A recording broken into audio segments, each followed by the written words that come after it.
January 22nd, 1944, 14 hours and 37 minutes, 12,000 meters above the north of France, 15 kilometers southwest of Reims. Oberleutnant Klaus Dietrich Zimmermann, 26 years old, veteran of 143 combat missions and holder of the Knight's Cross with oak leaves, pulled the control stick of his Messerschmitt Bf 109 Gustav VI slightly to the left in a gentle, lazy turn, as his trained blue eyes scanned the crystalline winter sky for American contrails that might betray the presence of B-17 or B-24 bombers returning from missions overhead. Germany. Zimmermann was the personification of the Luftwaffe fighter pilot. Graduated in 1938 from the prestigious Berlin-Gotto Military Flight Academy at the age of 20, trained for 3 consecutive years in the most advanced aerial combat techniques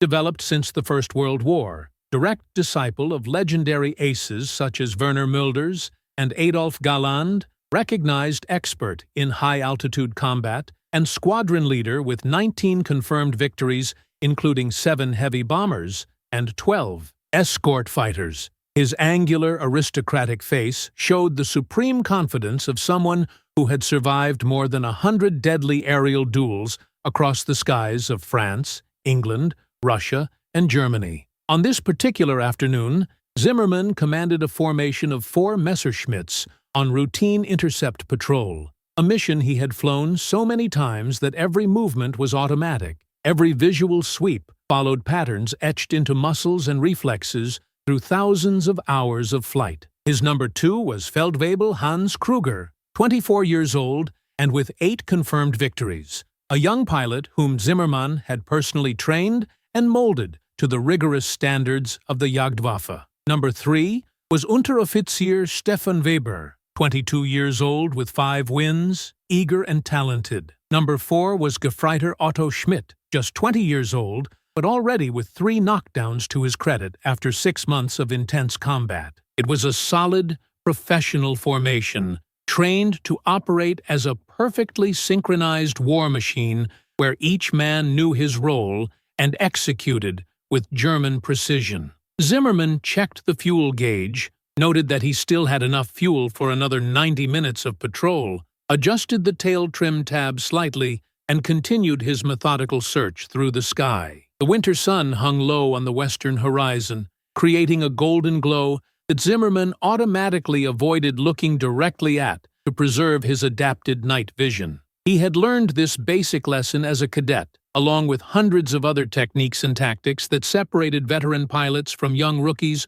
who rarely survived their first 5 missions. At that moment, at an altitude of 12,000 meters over occupied German territory, Klaus Zimmermann felt absolutely in control, absolutely confident in his abilities, absolutely certain of his technical and tactical superiority over any Allied pilot he could encounter. This certainty was reinforced by 3 years of proven combat experience and the knowledge that he flew one of the most refined combat machines ever produced by German aeronautical engineering. What Zimmermann did not know, could not have known at that particular moment as he carried out his routine patrol with supreme confidence, was that 15 kilometers away and 5,000 meters above him, someone had already detected him, had already calculated his speed, altitude, and direction, had already planned every move for the next 45 seconds, and was already descending towards him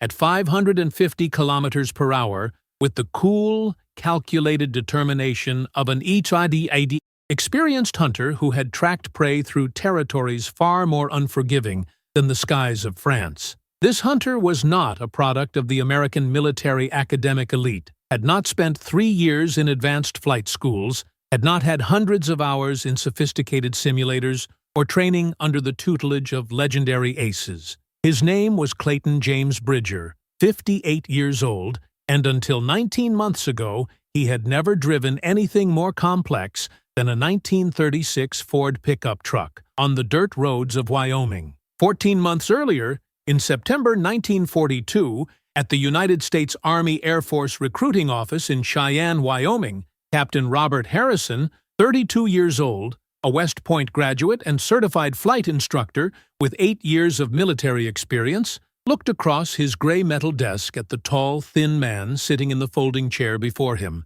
and tried to find kind words to say, to refuse that obviously inappropriate application without completely destroying the candidate's naive patriotism. Clayton Bridger was 6 feet tall, but weighed just 150 pounds. His body all sharp angles and stringy muscles stretched over long bones like wire taut on fence posts. His face was deeply tanned and marked by wrinkles that radiated from the corners of his eyes in patterns that betrayed decades under the relentless Rocky Mountain sun, and his hair already showed strands of silver mixed with the original dark brown. His huge hands, resting calmly on his lap, showed thick calluses, old scars, and a recent burn that ran across his entire left palm. He was dressed in his best clothes for the occasion, brown wool pants already worn at the knees, and a carefully washed and ironed blue and white plaid shirt. But his leather boots were clearly heavy work boots, not dress shoes.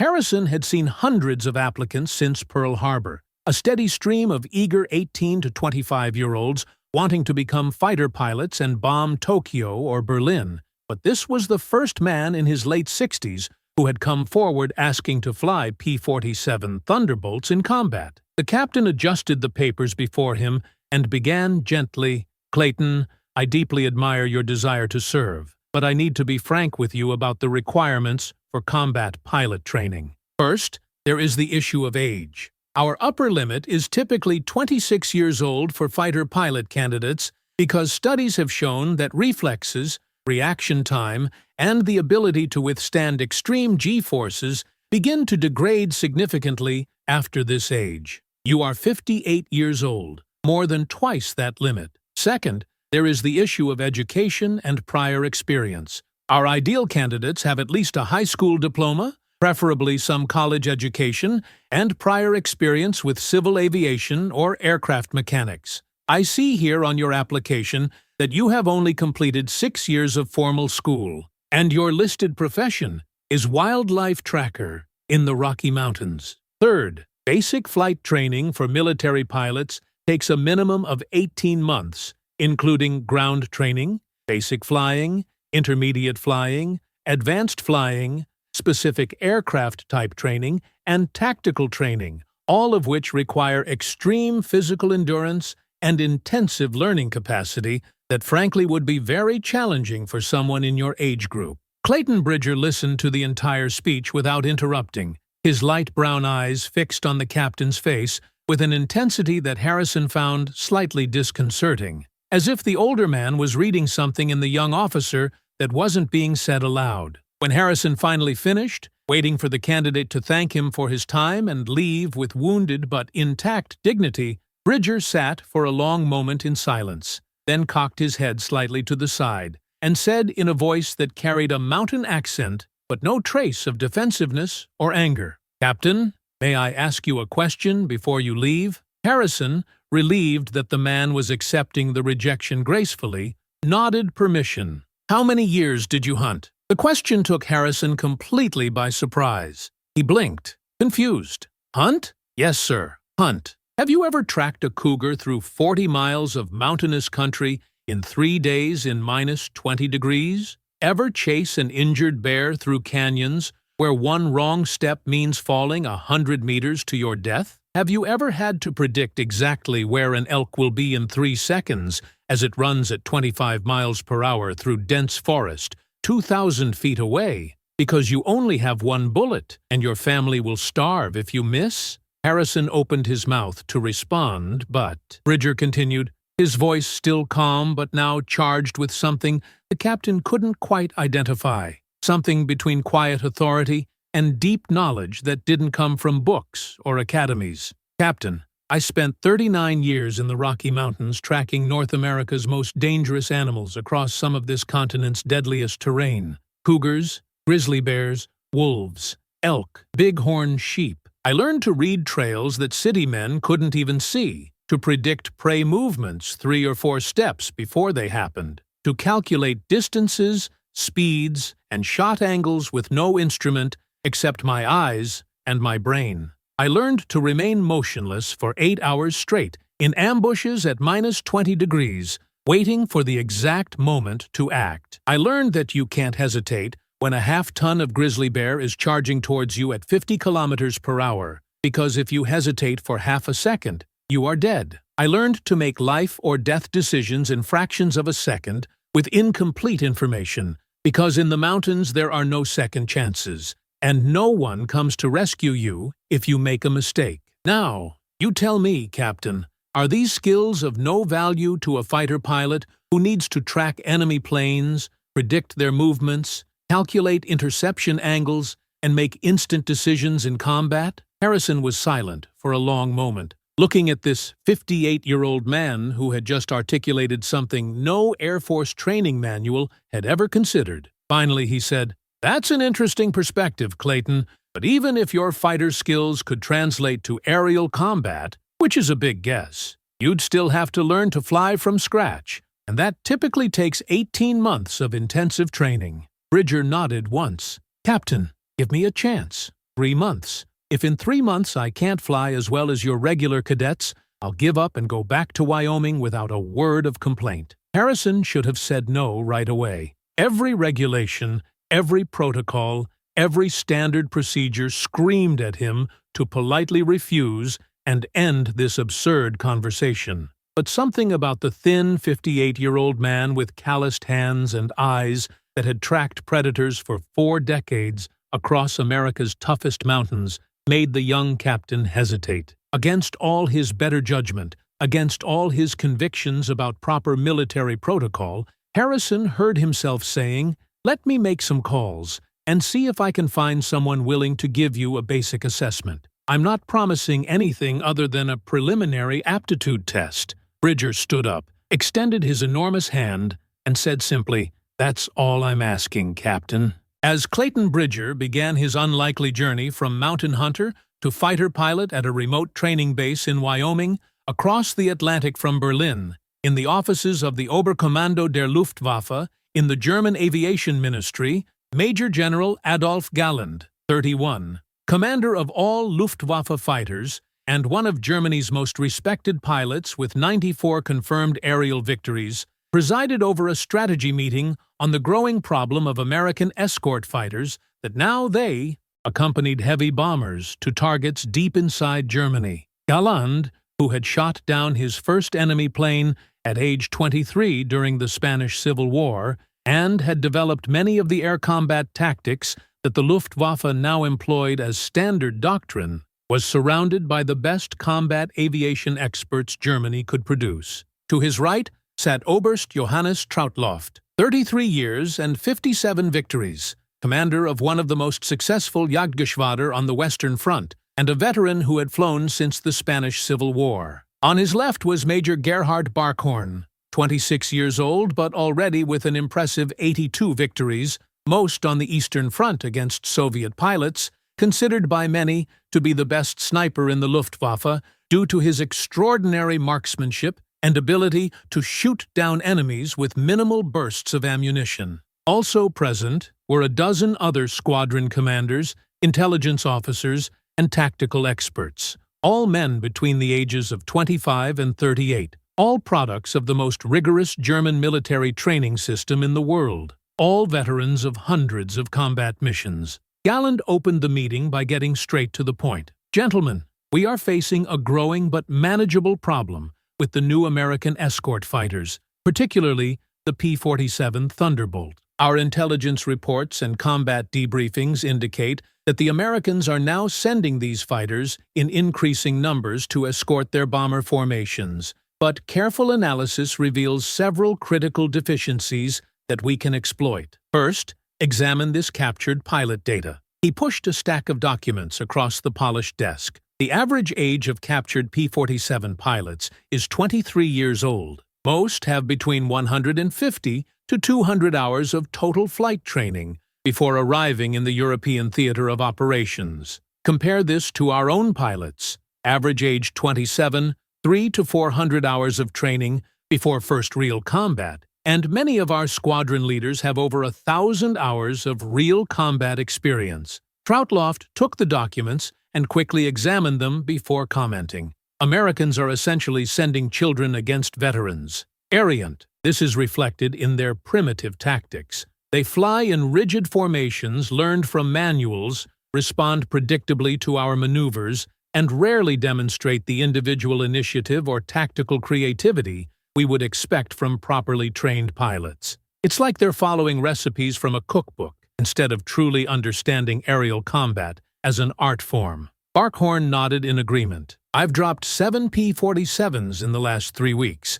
and they've all followed the same pattern: predictable formations, slow responses, and a tendency to panic under pressure and break formation prematurely. A rider I took down last week literally froze when I performed a barrel roll. It simply flew straight and level for 3 full seconds while I positioned myself on its tail. Any pilot with adequate training would have reacted instantly with evasive maneuvers. Galland gently tapped the table with his fingers as he processed this information. What else do we know about American pilot training? An intelligence Oberleutnant with a bulky briefcase responded, "Sir, our agents in the United States report that the Americans dramatically expanded their pilot training programs after Pearl Harbor, but this expansion came at a significant cost in quality. They reduced basic flight training time from 24 months to just 18 months in many cases. They are using civilian instructors who have never flown in combat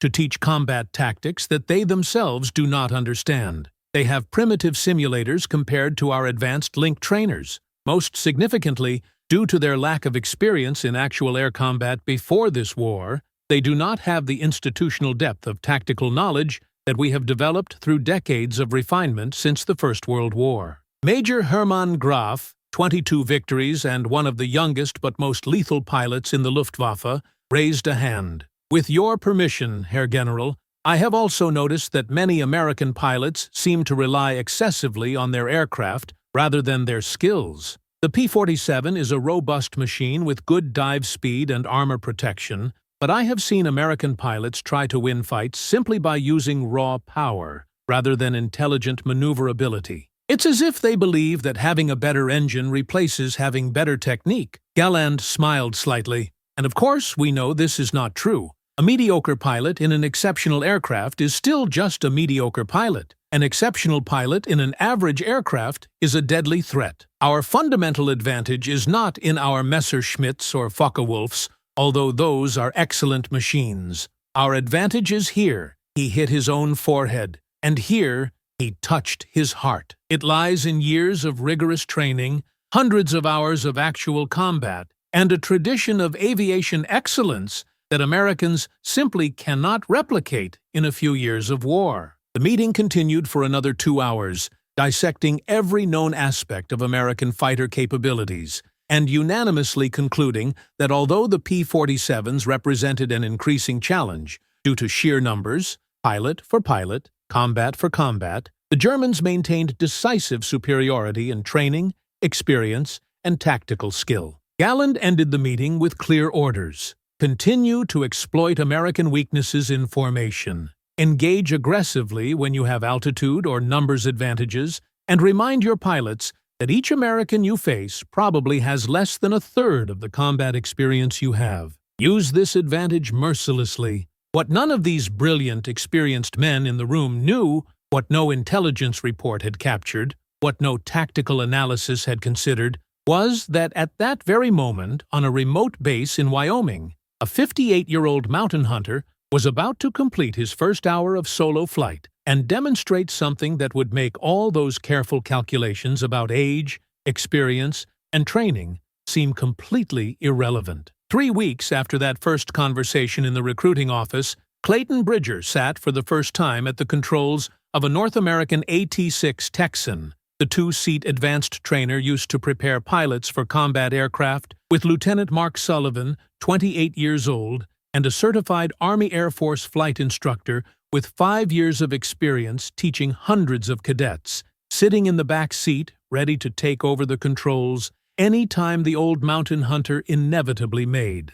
some fatal error. Sullivan had been personally selected by Captain Harrison to lead this unofficial assessment because he was known for his extraordinary patience and ability to quickly assess pilot aptitude. But even Sullivan felt that the whole experience was a waste of time and fuel that could be better used training realistic candidates. He had only agreed because Harrison was a friend, and because 3 hours flying with an impossible candidate was still better than office work. Sullivan began with the standard safety talk he had given 1,000 times. "Clayton, I'm going to be very frank with you. Statistically, 62% of all fatal training accidents happen within the first 10 hours of flying. The aircraft we are about to fly weighs 1,700 pounds, has a 600 horsepower engine that can kill us instantly if misoperated, and is filled with highly flammable jet fuel. You will touch the controls only when I specifically say you can.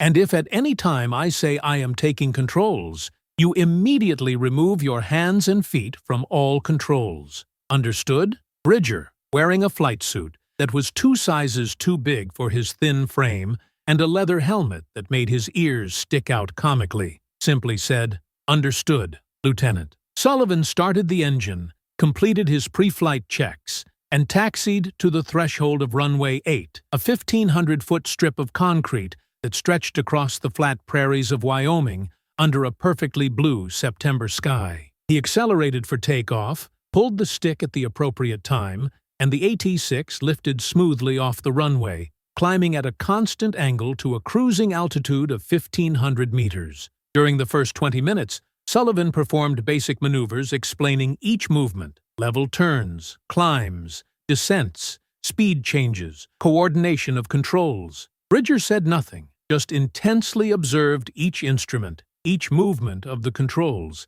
each change in the aircraft. Then Sullivan said, "Okay, Clayton, your controls. Try a gentle 90-degree turn to the right. Constant speed, constant altitude." Bridger placed his huge hands on the stick and his feet on the rudder pedals, and something extraordinary happened. The aircraft did not jerk or shake or respond exaggeratedly, as 99% of all students did on their first touch of the controls. Instead, the AT-6 entered a perfectly coordinated turn, precise bank of 15 degrees, speed maintained at exactly 200 kilometers per hour, altitude varying only 10 meters throughout the entire maneuver. Sullivan, shocked, said, "Okay, curve back to the left. Same parameters." Bridger executed an equally perfect mirror turn. Sullivan tried progressively more complex maneuvers: 60-degree turns, altitude changes combined with speed changes, stall recovery,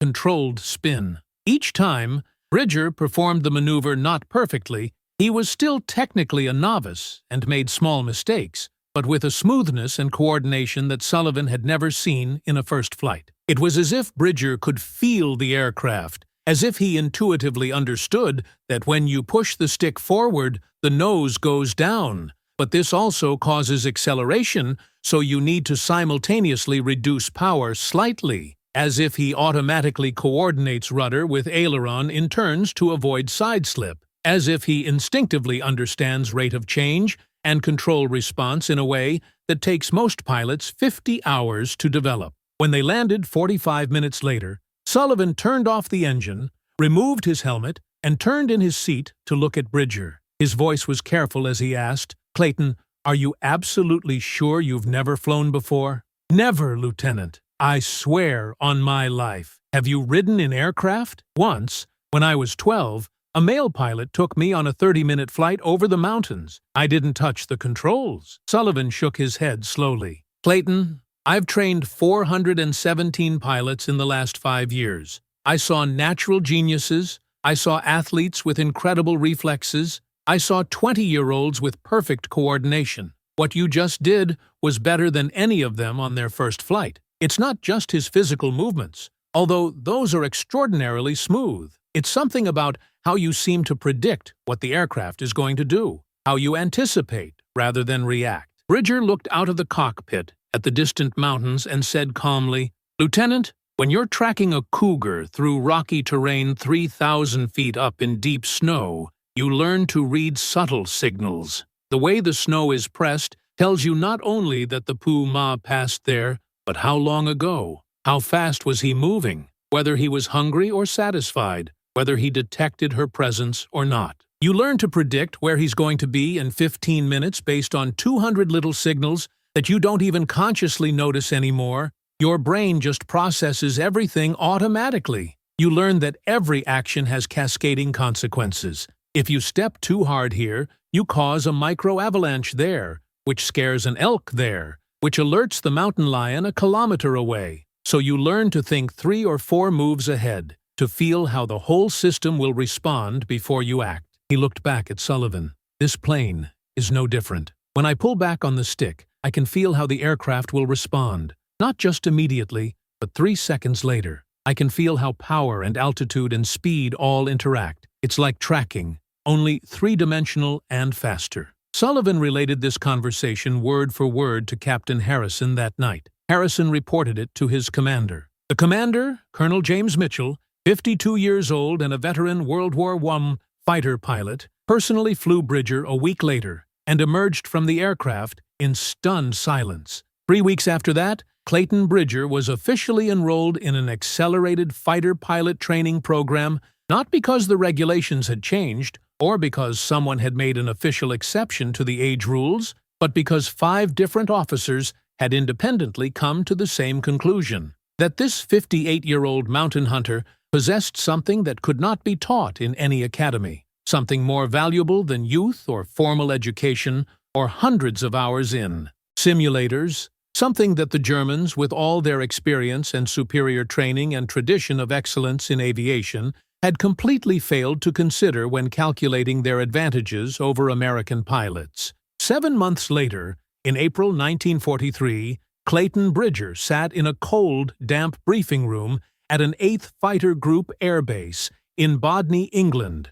listening to his squadron commander, Major Thomas Reynolds, 34 years old and a veteran of 23 combat missions over occupied Europe, explain that day's mission with the kind of weary resignation that came from sending young pilots to die repeatedly against experienced German fighters. The fighter group had lost 16 pilots in the last 6 weeks, an attrition rate that was unsustainable but inevitable given the realities of air combat over Europe, where the Germans had every advantage. They fought over friendly territory, so downed pilots could return to duty, while downed Allied pilots were lost permanently. They had nearby airfields, so they could spend more time in the combat zone, while Americans had to fly hundreds of miles just to get to the area of operations. They had years of tactical experience refined through campaigns in Spain, Poland, France, Battle of Britain, and Russia, as Americans were learning modern air combat for the first time.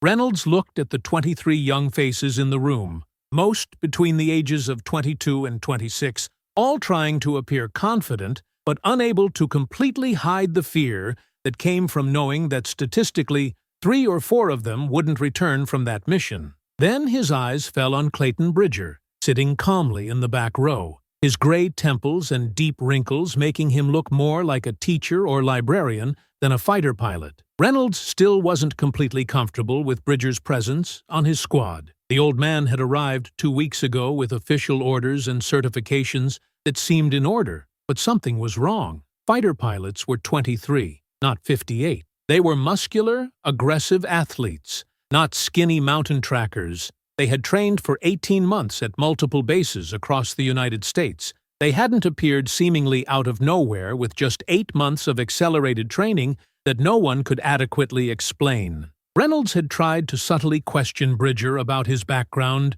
but the old man simply answered direct questions directly without elaborating, and something in his calm eyes suggested that he had seen enough death in his life that the prospect of aerial combat didn't disturb him in the same way it disturbed 23-year-olds. In any case, Reynolds thought, this would probably be Bridger's last flight. Rookie pilots rarely survived their first 3 missions, and a 58-year-old rookie had exactly 0 chance against German veterans who had been flying since before the war to start. But orders were orders, and Bridger was certified and qualified on paper. So Reynolds would assign him some safe wing position behind a seasoned veteran and hope the old man had enough sense to turn and run at the first sign of trouble. "Gentlemen," Reynolds began, Today we are escorting B-17 to Schweinfurt to bomb ball-bearing factories. Total distance, 1,100 kilometers to the target. We expect strong opposition from enemy fighters throughout the route,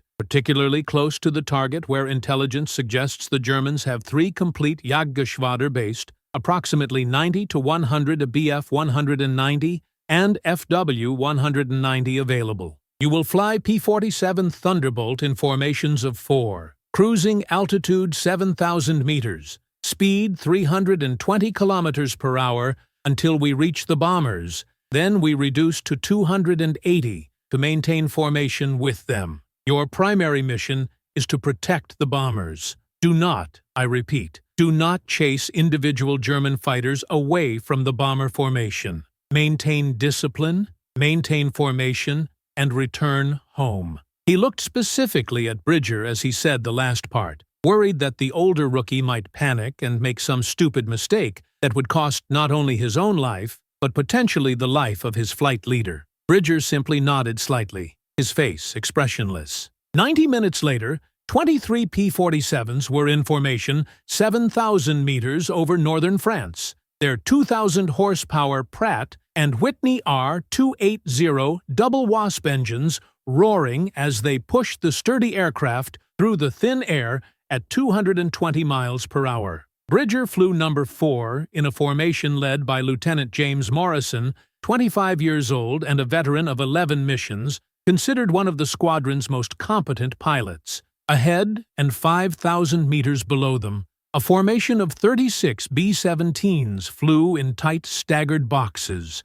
their 50 caliber machine guns gleaming in the sun as gunners nervously scanned the sky for attacking fighters. The radio crackled with occasional chatter, pilots checking positions, confirming fuel, reporting visual sightings of other friendly groups. Bridger said nothing, simply maintained his exact position in the formation, his constantly moving eyes scanning every sector of sky he could see from his cockpit. Not randomly, but in a systematic pattern that ensured each area was checked every 12 seconds. He had learned this pattern from tracking deer in the Rockies, where failing to check a specific sector for 15 seconds was the difference between eating and starving, and he had simply translated this pattern into 3 dimensions. 42 minutes after crossing the French coast, the sky exploded into chaos. 12 Messerschmitt Bf-109, Gustav 6 dove from 8,500 meters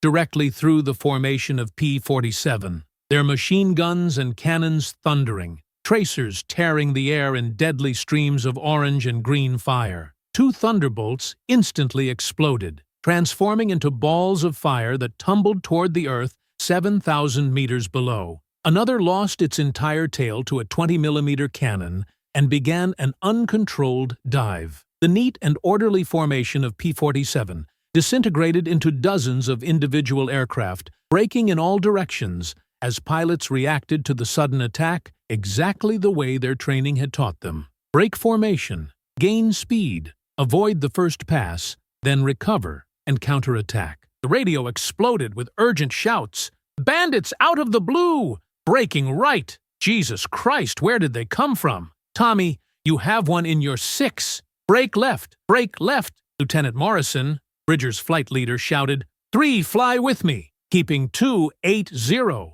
Morrison pulled his Thunderbolt into an abrupt 60-degree turn, trying to gain defensive position against the attacking Germans, but he had made the classic rookie pilot's mistake. He had fixed his attention completely on the Messerschmitts that had just passed and had not continued scanning the entire sky for additional threats. Bridger, maintaining his systematic scan, even in the midst of the chaos because 39 years of tracking deadly predators had burned into his brain that the greatest danger is never the obvious threat, but rather the one you have not yet detected, saw the second group of 4 BFs 109 6,000 meters above and 2 kilometers to the north, positioned perfectly to dive down on Morrison while he was distracted by the first attackers. Bridger did not shout a warning over the radio because the frequency was jammed with 20 voices shouting simultaneously. Mind, your message would be lost. He didn't hesitate or check with his flight leader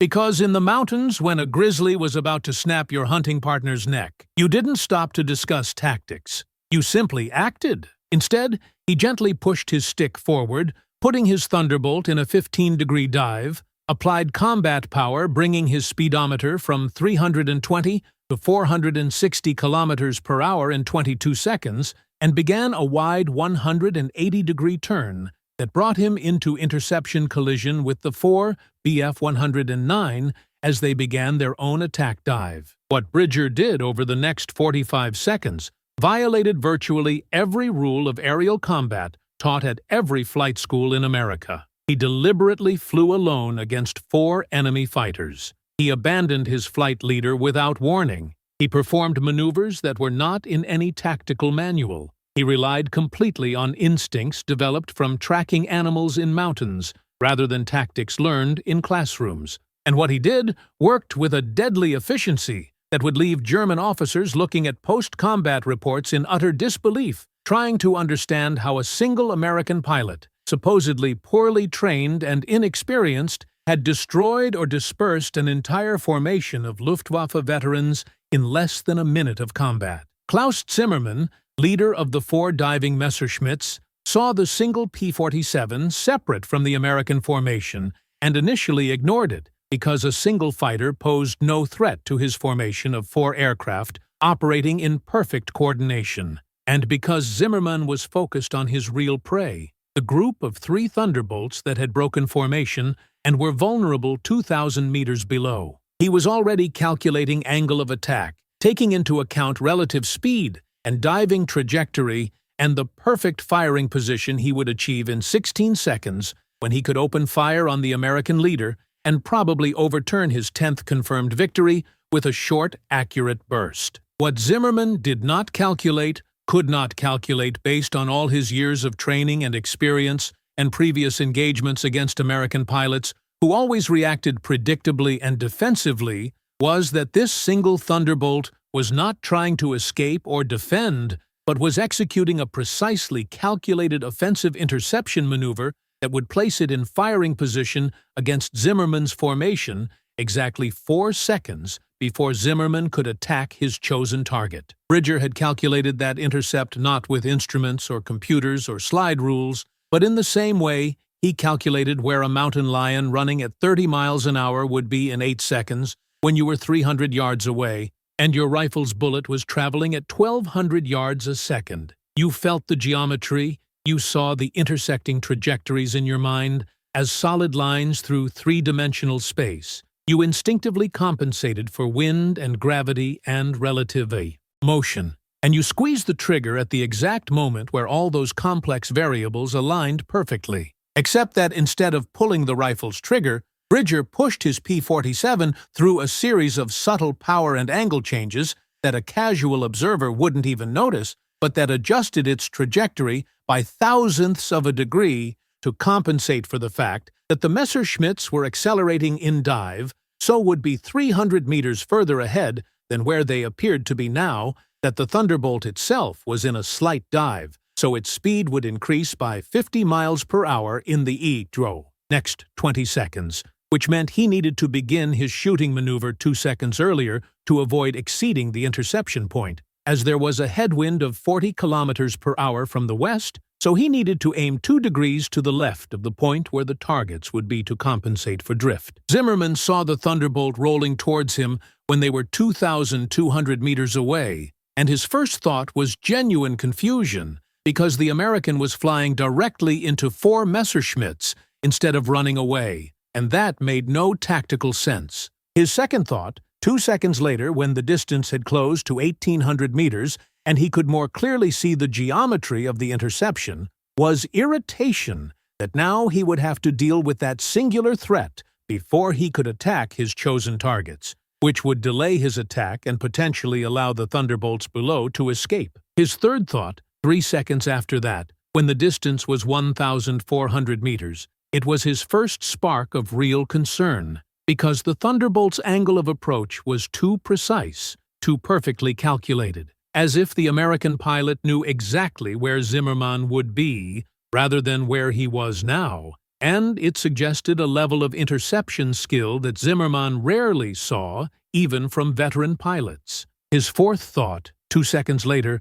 900 meters away, was an urgent radio order to his ward. Weber, Schmidt, break formation. An American coming straight, 4 hours, but it was too late. Bridger had timed his entire maneuver to achieve maximum firing distance at precisely the moment that Zimmermann's Messerschmitts were in their most vulnerable attitude. Steep dive at high speed, with limited maneuverability, because pulling controls aggressively in that configuration would cause high-speed stall or structural failure. Bridger touched the trigger of his .850 caliber machine guns, and the entire P-47 vibrated as 160 shells per second tore from the aircraft's nose in a solid stream of metal that streaked across the sky, exactly where Zimmermann's number 3, Unteroffizier Stefan Weber, would have been at 0.7 of a second. Weber saw the tracers coming but had no time for any defensive reaction before dozens of .50 caliber projectiles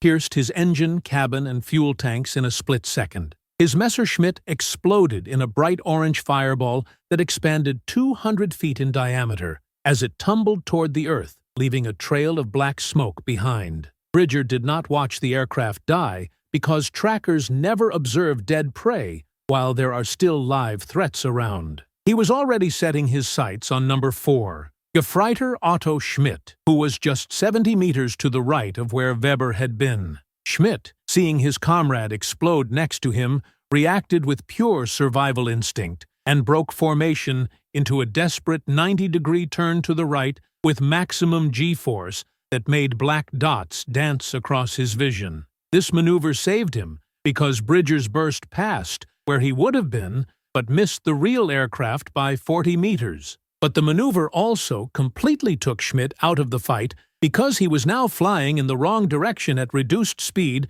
and would take at least 30 seconds to regain energy and position, time he didn't have because other P-47 were converging from all directions, and Schmidt wasn't stupid enough to try to get back into the fight against bad odds. He dove toward the cloud cover and disappeared. That left Zimmermann and his number 2, Feldwebel Hans Kruger. Zimmermann reacted not with panic, but with the cold anger and professional determination of a pilot who had survived 143 combat missions while being faster, smarter, and more ruthless than all the enemies he had faced. He completely abandoned his planned attack on the Thunderbolts below and instead pulled his Messerschmitt into a steep, high-speed climb, using the energy from his dive to gain 1,000 meters of altitude in 18 seconds, a maneuver he had performed 100 times against Soviet, British, and American pilots, and which always worked because inexperienced pilots instinctively tried to follow the climb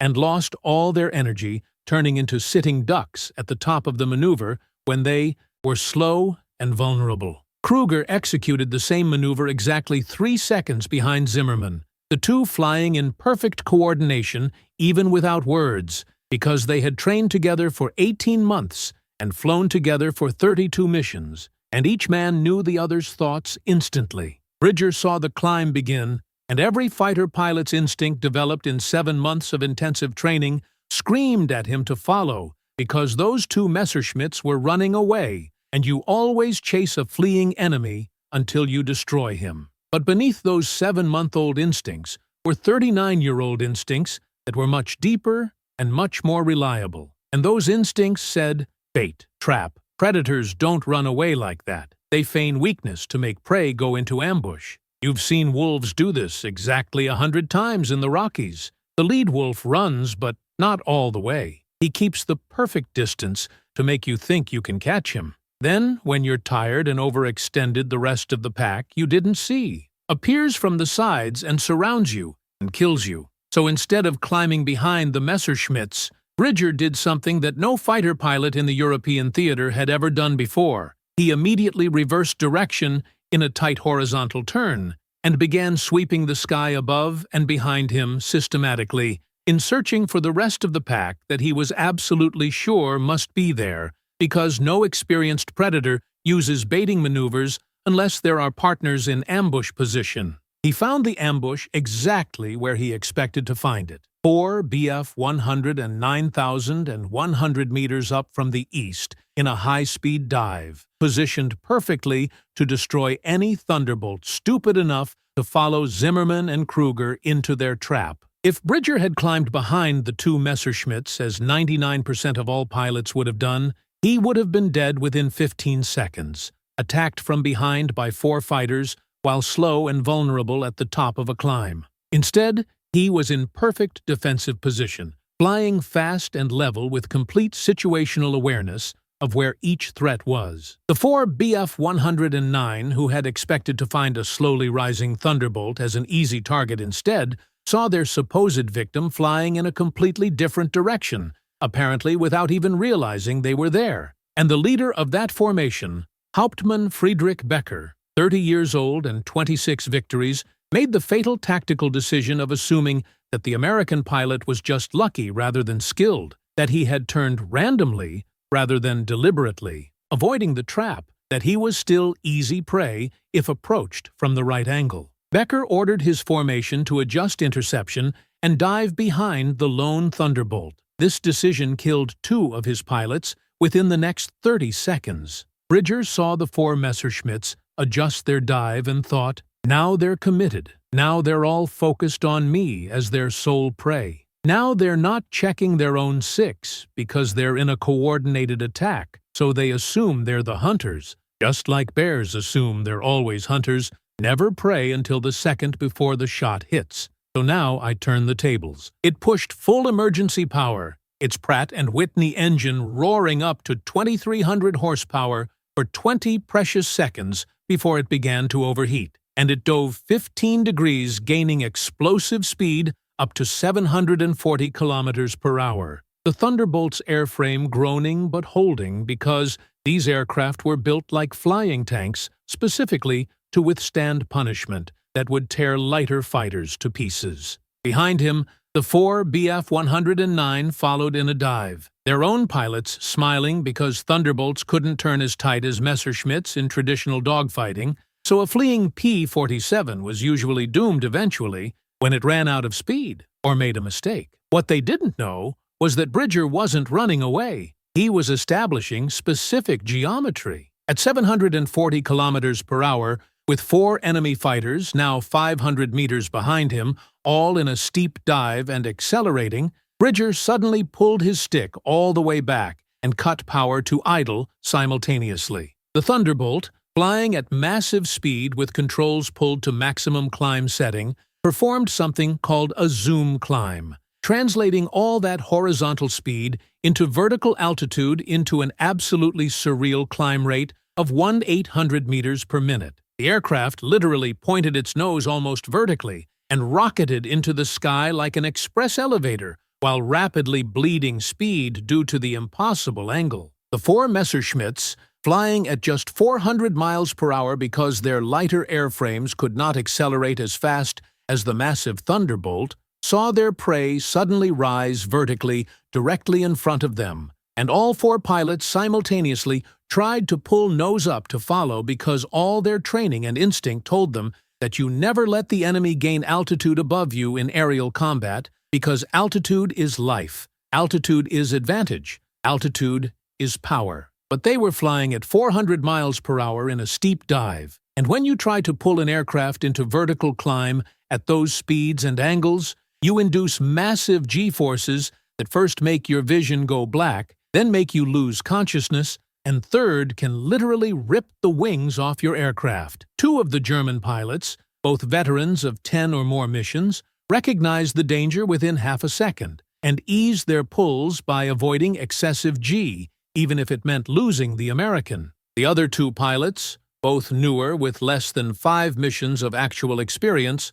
pulled aggressively, trying not to lose their prey, and both passed out instantly as 8.5 G-forces crushed blood out of their brains. Their Messerschmitts, now without conscious pilots at the controls, continued to pull after maneuver due to the controls still fixed in the pulled position, and both aircraft stalled violently at the top of their inverted climbs, spun, and began falling into uncontrolled inverted spins. Both pilots eventually regained consciousness during the crash, but only one managed to recover from the spin before hitting the ground. The other, Lieutenant Dieter Franz, 22 on his fourth combat mission, spiraled 4,000 meters before impacting French farmland at 400 kilometers per hour. Bridger did not see either of these aircraft crash because, at the top of his own zoom climb, when his speed had bled down to just 100 miles per hour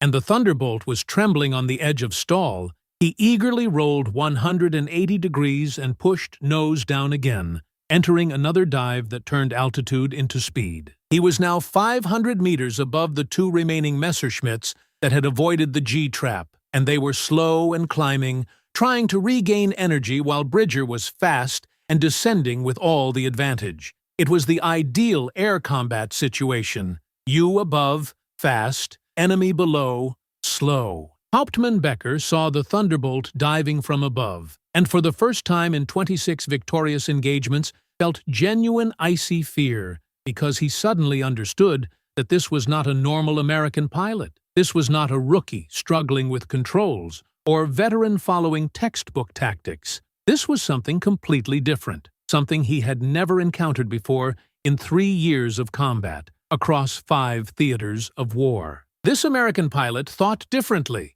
flew differently, fought differently. This American had turned a carefully planned German ambush into a German disaster in less than 40 seconds, using maneuvers that Becker had never seen or read or imagined. Becker shouted over the radio, "Alle Maschinen, Abbruch, Abbruch, all aircraft, abort, abort," and he dived desperately toward the cloud cover 3,000 meters below, with his wingman following, both using every inch of performance advantage their Messerschmitts possessed to evade that single Thunderbolt that had somehow impossible transformed from prey to predator and destroyed or scattered 8 German fighters in less than 2 minutes of combat. Bridger let them go because, chasing enemies fleeing into enemy territory, where they had nearby airfields and unlimited fuel, while you were 1,000 miles from home with limited fuel, was like following a wounded wolf into its den where its pack waited.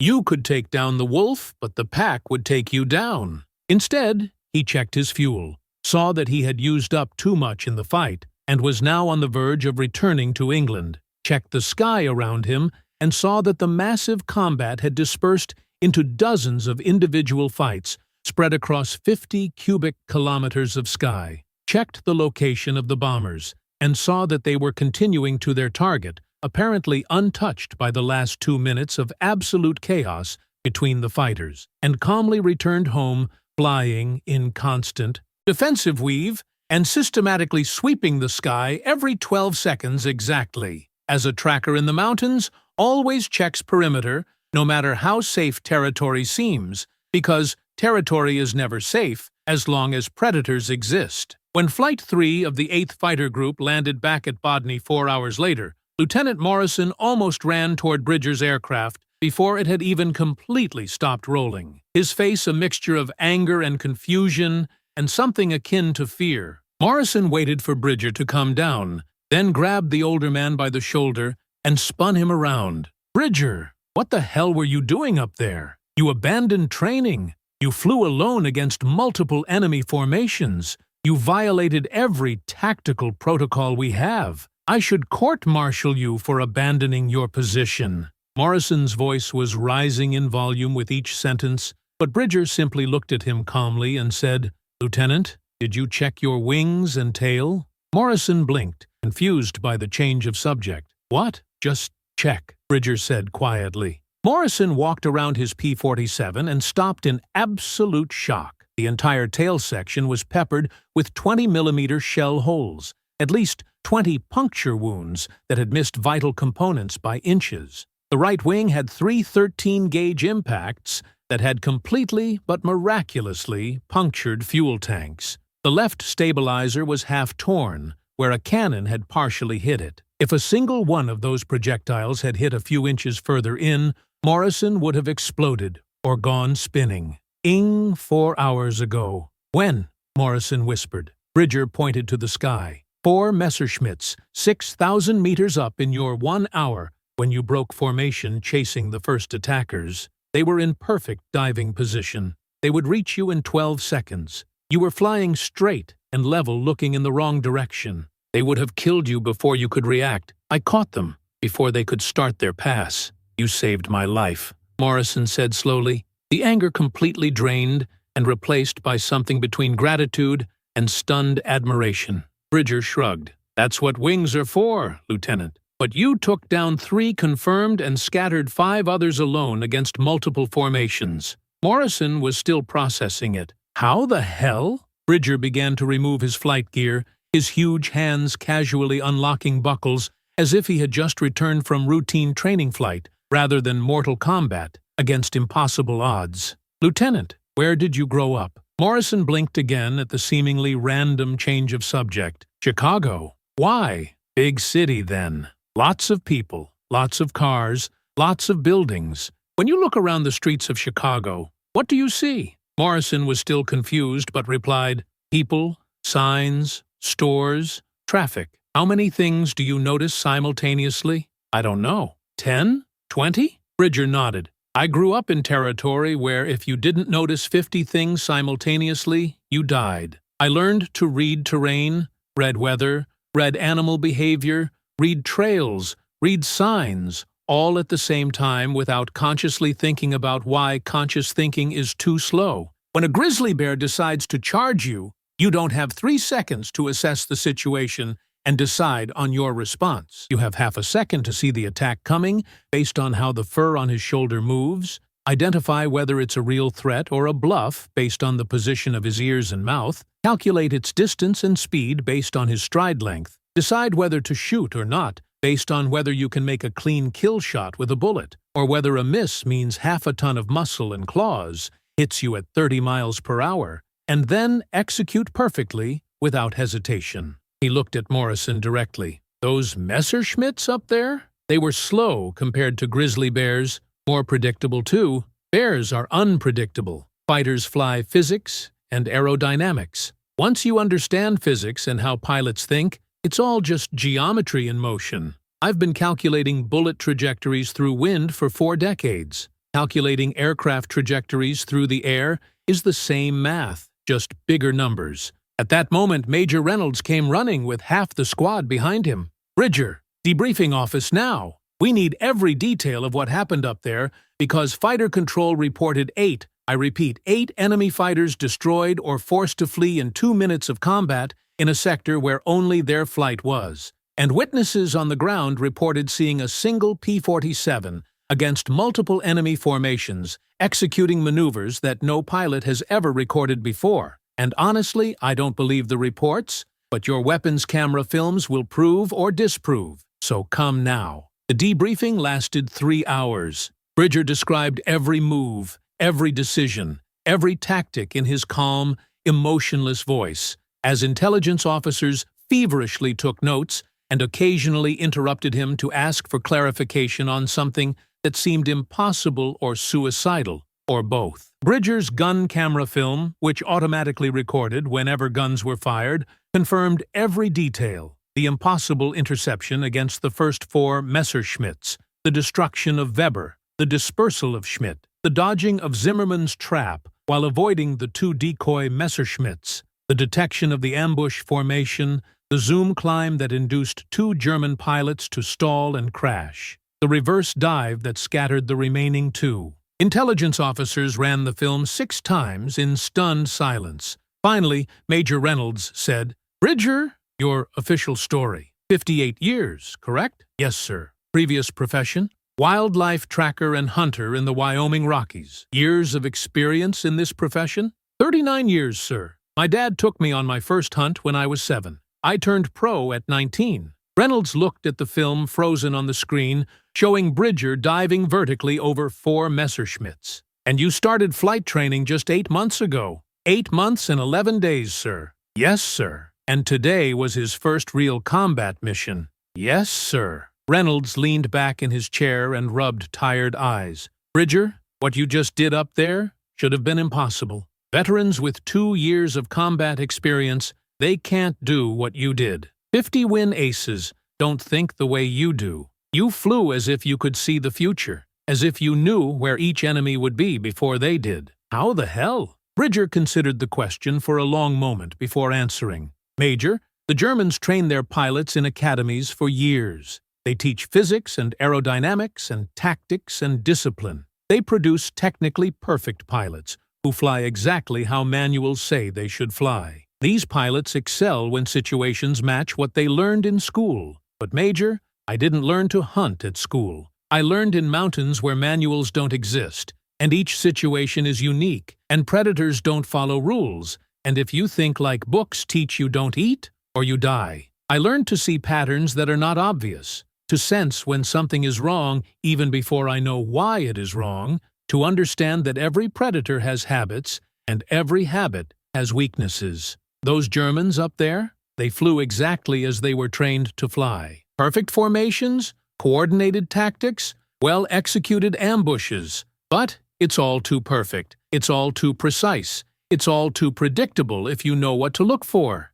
Grizzly bears are also predictable if you study them enough. Same thing. 3 days after that fight, in a secure meeting room in Berlin, Major General Adolf Galland was presiding over another strategy meeting, but this time the atmosphere was very different from the confident arrogance of 3 months ago. Galland wasn't smiling. Nobody was. On the table among all the officers present was a stack of post-combat reports, radio transcripts, reports from surviving pilots, and 3 enlarged photographs taken from reconnaissance aircraft cameras showing the wreckage of several German aircraft scattered over 12 kilometers of French countryside. "Gentlemen," Galland began in a tense voice, "we need to discuss what happened over Reims on the 22nd of January, because it represents something we do not understand and cannot explain using our existing models of American capabilities." He picked up the first report from the pile. Oberst Trautloft, his squadron lost 7 aircraft that day, with 4 pilots killed and 3 injured. 6 of these 7 losses occurred in a specific sector, in a period of less than 3 minutes. Describe what your surviving pilots reported. Trautloft, who had lost some of his best pilots in that combat, spoke slowly, choosing words carefully. "Herr General, the reports are consistent, but disturbing. Multiple pilots describe encounters with a single P-47 that operated completely unlike any American aircraft we have ever encountered. No different in terms of being more aggressive or more courageous. We understand aggression and courage. Different in terms of tactics, situational awareness, and precision of maneuver. This particular American pilot detected multiple formations simultaneously, including an ambush formation that was specifically positioned to be invisible using sun and altitude. He avoided a trap set by one of our most experienced pilots, Oberleutnant Zimmermann, with 143 missions, using maneuver that Zimmermann had never seen before and could not counter. He induced 2 of our pilots to make fatal errors through a false escape maneuver, followed by a zoom climb that caused them both to lose consciousness due to self-induced G-forces. And he did all this while flying alone against multiple formations, which violates all sensible tactical doctrine. Barkhorn interjected, "We have extensively analyzed the high-altitude reconnaissance camera film that captured portions of this combat." He pushed 3 photographs across the table. "These show the zoom climb sequence. Notice here how the Thunderbolt is in a high-speed dive. Then here, less than 4 seconds later, it is in an impossible vertical climb. And here our 2 Messerschmitts trying to follow. Debris impact marks suggest that both aircraft crashed at least 400 kilometers per hour, indicating that pilots were unable to regain control before hitting the ground. This requires extraordinary precision of timing because the American pilot had to be at the exact speed, at the exact angle, to make his aircraft zoom climb, while our aircraft could not physically follow without exceeding G limits. 2 seconds error in any direction, and maneuver does not work. How does a pilot with just 8 months of training execute something that requires this level of precision? Graf added, "Most disturbingly, Hauptmann Becker, an extremely experienced pilot with 26 confirmed victories, reported that this particular American seemed to predict future movements rather than reacting to movements. Current. Becker described feeling like the American knew where he would be in 5 seconds before he knew it himself. This suggests a level of predictive ability that we simply haven't seen before from American pilots. Galland drummed his fingers on the table in silence for a long moment before speaking. Can we identify this specific pilot? Intelligence Oberleutnant consulted his briefcase. Herr General, we have cross-referenced time and location reports with American flight logs that our agents were able to obtain through French sources, and we believe we have identified the pilot. He visibly hesitated before continuing. The name is Clayton James Bridger, 1st Lieutenant, 8th Fighter Group, 56th Fighter Squadron. The room was silent, waiting for the rest. And sir, here's the part we don't understand. According to our records, this pilot is 58 years old. You mean 28 years, certainly, Galland said immediately. No, sir, 58 years. Born in March 1885 in Wyoming, United States. Civilian profession listed as wildlife tracker and hunter before the war. He began flight training in September 1942 at the age of 57. Total flying hours before first combat mission, less than 300 hours. This was his first real combat mission. Several officers began to speak simultaneously, but Galland raised his hand for silence. You are telling me, he said slowly and carefully, as if testing every word, that a man in his late 60s with less than a year of total flying experience and 0 prior combat experience destroyed or dispersed 8 of our aircraft flown by trained veterans in 3 minutes of combat, using tactics that none of our experts can explain.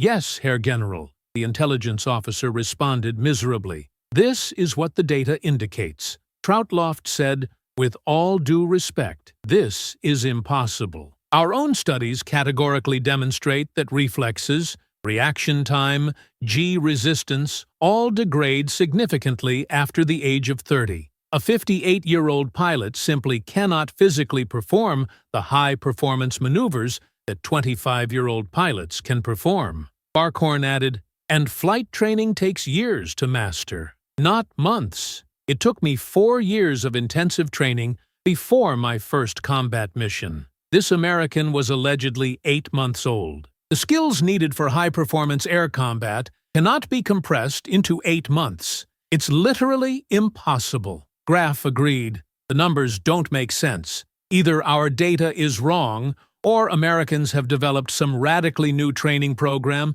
that can produce elite pilots in a fraction of the time it takes our system. Or there is some explanation we are completely missing. Galland was silent for a long time, looking at photographs of wreckage. Finally, he said, I want all reports of any encounter with this specific pilot, Bridger, marked absolute priority and delivered directly to me. I want a complete analysis of each engagement. I want to know if this is a unique anomaly or if it represents something bigger that we don't understand about American capabilities. And gentlemen, he looked around the room making eye contact with each officer, until we understand what is going on, I strongly suggest you stop assuming we know everything about American pilots. Clearly, there is something we missed in our analysis. The meeting was adjourned, but none of the officers present could shake the deeply disturbing feeling that their fundamental assumptions about German superiority in training and experience had just been seriously questioned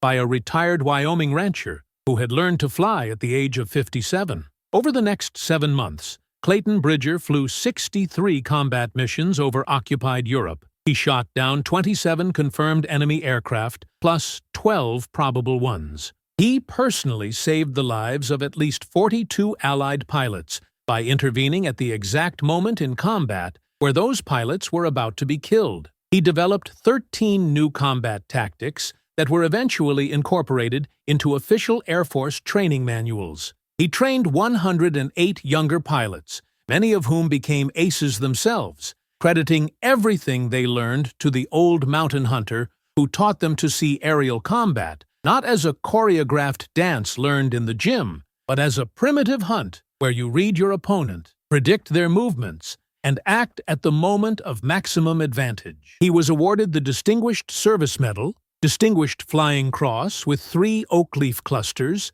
Air Medal and A with 20 oak leaf clusters, and was recommended twice for the Medal of Honor, although both recommendations were refused by senior officers who still could not accept that a 58-year-old man deserved the nation's highest decoration. He was never injured in combat, although his aircraft was hit 61 times throughout his 63 missions. He lost only once in direct combat, against a German pilot who was later identified as Major Erich Hartmann, the greatest fighter ace of all time with 352 victories. And even that combat ended in a draw when both pilots ran out of ammunition and fuel simultaneously. German records captured after the war revealed that Oberkommando der Luftwaffe had issued specific instructions on Bridger, classifying him as a top priority threat and instructing all fighter pilots to avoid engagement with any P-47 that demonstrated his characteristic tactical pattern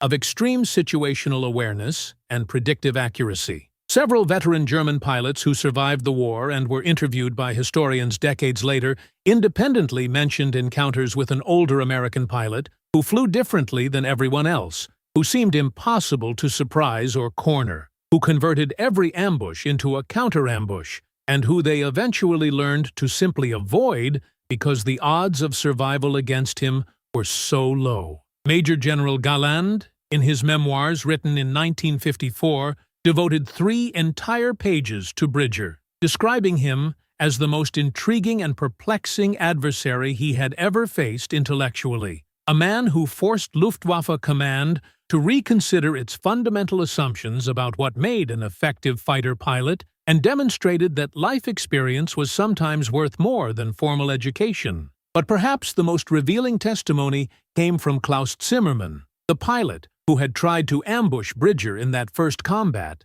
and who survived the war with 161 final victories. In an interview in 1978, at the age of 60, Zimmermann was asked about his most humiliating moment in the war. He replied without hesitation, January 22, 1944, when I and 7 other experienced pilots prepared a perfect ambush against an American formation and were completely destroyed by a single pilot who was flying alone and who was old enough to be my father. We Germans prided ourselves on our technical superiority, our superior training, our superior experience. That day, an old American hunter taught us that experience comes in many forms, and that 50 years of tracking predators through mountains teaches skills that no military academy can replicate. I had completely underestimated American opponents, assuming they were all poorly trained rookies. That specific American was a better pilot than I would ever be,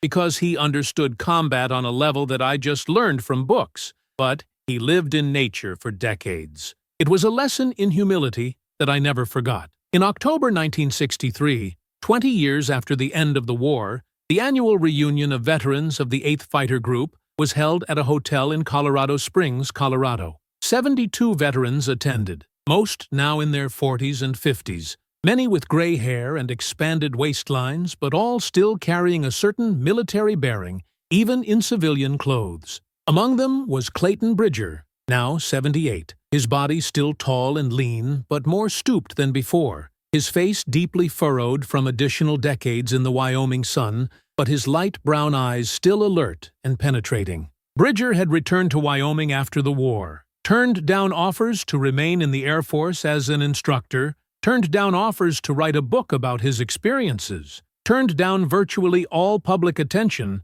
and simply gone back to tracking wildlife in the mountains as if the entire war had been just a minor interlude in a life devoted to rough terrain and open skies. But he came to these meetings when health permitted because there were 42 specific pilots whose lives he had personally saved, and seeing those men alive and well, and with families of their own, was all the reward he needed. At the closing dinner, James Morrison, now a retired colonel aged 51, stood up to give a speech. Morrison still flew recreationally and had built a successful career as an aeronautical engineer after the war. He asked for silence and began, "Gentlemen, I want to tell a story that most of you know but young people here for their first meeting. I don't know. On January 22, 1944, I was flying as a flight leader on an escort mission when I was ambushed by 4 Messerschmitts that I had not detected. I should have died that day. My aircraft was hit 23 times.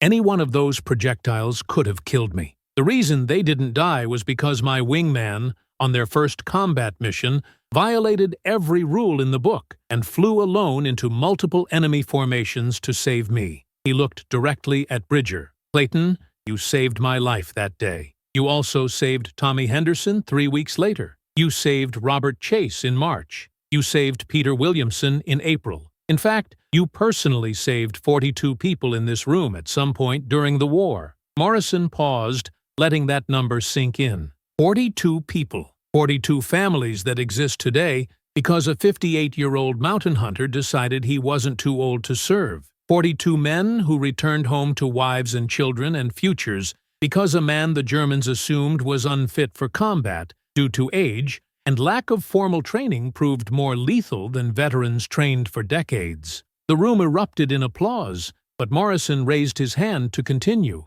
"But here's what I really want to say tonight. Clayton never seeks attention. He never wrote a book, although publishers offered him fortunes. He never gave interviews, even though reporters begged him to. He returned to Wyoming and continued doing exactly what he did before the war, as if 63 combat missions and 27 confirmed victories and 42 lives saved were just work that needed to be done, not something to brag about. So tonight, with your permission, Clayton, I want to splurge. I want everyone here to understand something fundamental about what we learned in war." Morrison turned to face the room fully. American military personnel, especially at that time, were obsessed with youth. They wanted 22-year-old pilots because we assumed that only young people had the reflexes and stamina for modern combat. Germans were even more obsessed with this, ruthlessly filtering candidates by age and physical ability. We all assumed that modern warfare was a young man's game. Clayton Bridger, 58 years old on his first mission, proved us all wrong. He proved that life experience matters. He proved that skills developed through decades of doing something completely unrelated to military aviation can translate to superiority in combat. He proved that a farmer who spent 40 years tracking predators through mountains can be a better fighter pilot than a military academy graduate with years of formal training. And, most importantly, he proved that when you tell someone they are too old or inadequate or don't have the right credentials, you may be discounting the very person who could be most effective. Morrison looked back at Bridger, who was visibly uncomfortable with the attention. "Clayton, you've changed how we think about human capability. You have changed aerial combat tactics. You have saved dozens of lives directly and probably hundreds indirectly through pilots you have trained. And you did all this as a man the Air Force initially didn't even want to recruit because you were 32 years over the age limit. So on behalf of everyone in this room and everyone who isn't here but owes their lives to you, thank you." Applause this time was deafening and prolonged. Bridger finally stood up, nodded his embarrassed thanks, and when the noise finally subsided, he said in his characteristic calm voice, "Gentlemen, you honor me greatly. But I need to say something you might not want to hear. I wasn't special. I didn't do anything that anyone with similar experience couldn't have done. What I learned in the mountains tracking animals wasn't magic. It was just observation, patience, understanding how predators think and move. Any experienced tracker or rancher or cowboy or fisherman or person who has spent decades working intimately with nature and animals has developed similar skills." He paused, looking around the room. "The real lesson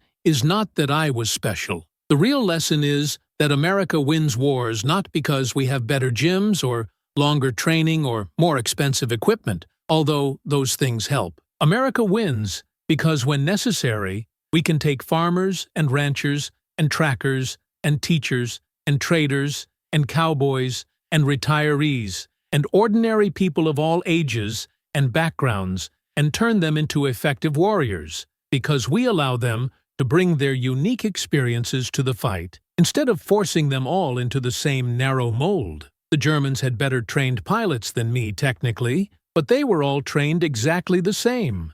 so they all flew predictably. I flew differently because I came from a different background and solved problems using tools I learned from hunting, not tools I learned in class. This gave me an advantage, not because I was superior, but because I was different. Bridger sat down, but his words echoed through the room. Several younger men, who had come to the meeting for the first time, looked at the old man with new respect, beginning to understand that the story they had just heard was not about an exceptional individual, but about the fundamental principle of never underestimating human ability, based on age or background or formal credentials. In December 1974, Archives of American Military History published a 23-page article titled The Bridger Effect, Analyzing Non-Traditional Combat Skill Development in World War II. The article, written by Professor Arthur Hamilton of Yale University and based on 30 years of interviews and records research,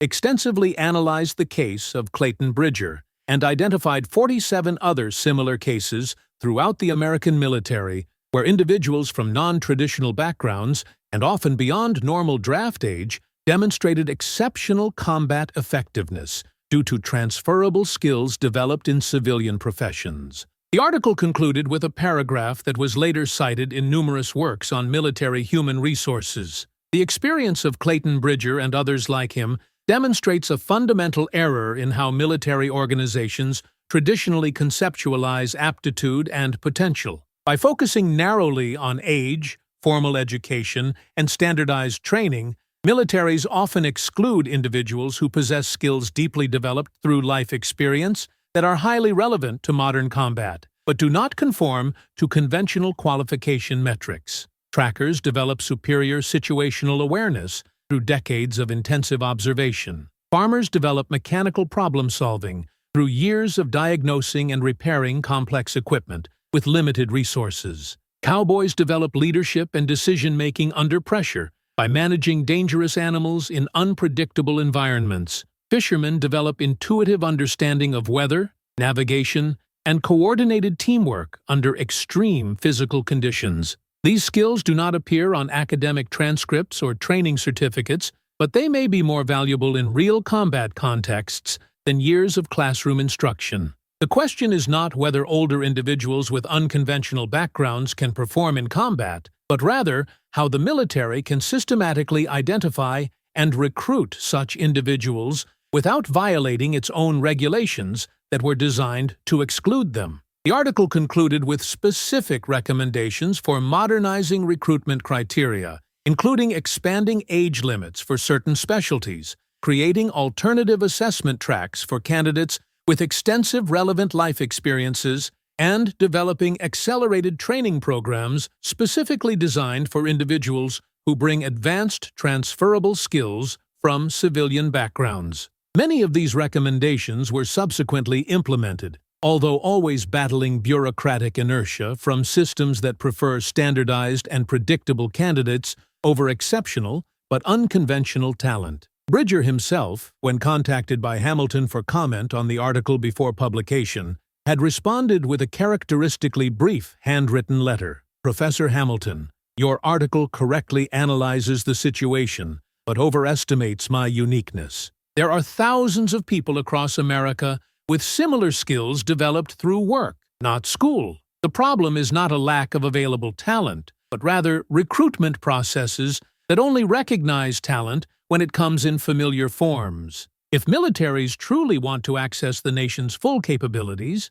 they need to stop assuming that only young people with formal education can serve effectively. There are 60-year-old farmers who can shoot a rifle better than any 23-year-old sniper. There are 55-year-old fishermen who understand navigation and weather better than any Naval Academy graduate. There are 62-year-old cowboys who can lead men through hostile territory better than any newly commissioned lieutenant. The question is whether we are willing to recognize and use these capabilities, or whether we will remain stuck in outdated assumptions about what makes a warrior. The letter was signed simply Clayton Bridger without listed military titles or qualifications.